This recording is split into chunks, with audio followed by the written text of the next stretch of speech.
One of the great dilemmas of any piece of research is the difference between what consumers will say and what consumers will actually do.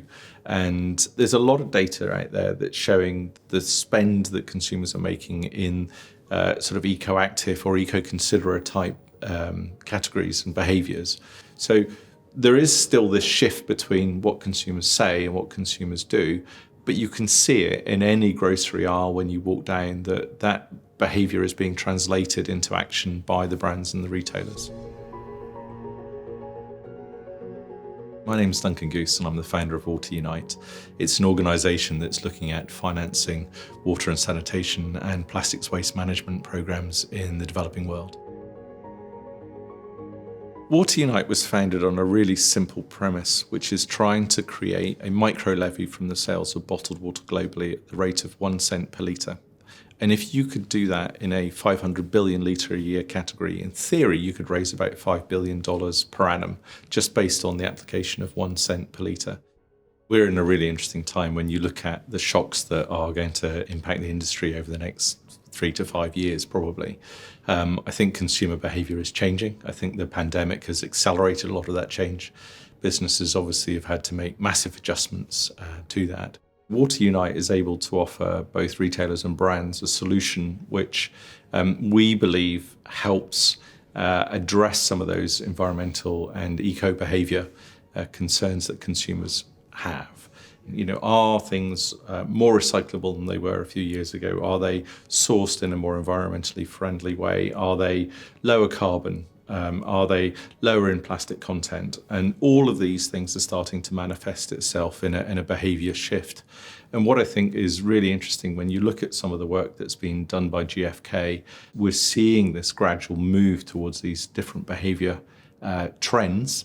And I think that as retailers start to adopt these behaviour types earlier, they're actually going to benefit from more interaction with consumers.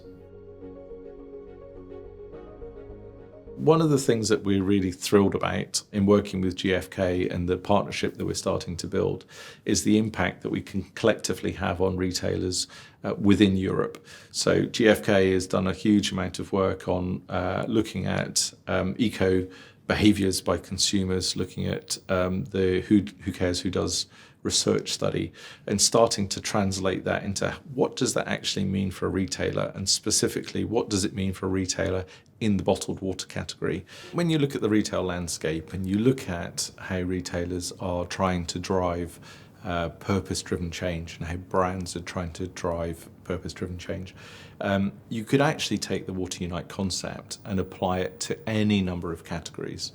Our target for the next 3 years is to bring a new cohort of retailers on. So we're already working with a number of retailers here in the UK. We did a big convening with the United Nations last year, which brought together 38 governments and 34 of the world's biggest retailers.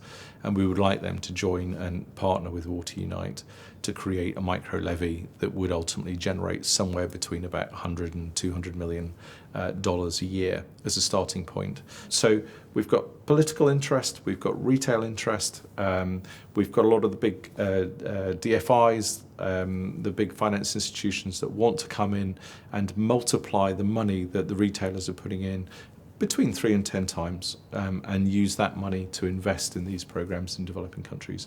So really, it's this sort of perfect hybrid of political, private sector, finance institutions and development are all coming together. The political interest of the German government, who have got fantastic form in running programs like this, has been great, and we've partnered with them and we're doing a number of programs in Jordan and Pakistan, and also working with the team at the UN as well, who managed to convene 38 governments and 34 of the world's retailers for us. So between the political side, the retail side, and the brand side and consumers, actually you need all of these things to work in concert. You can't have consumer demand without having brand and retailer supporting it. You can't have political push without the support of retailers who will actually enact whatever the new policy of the government is. It's this sort of perfect hybrid of political, private sector, finance institutions and development are all coming together.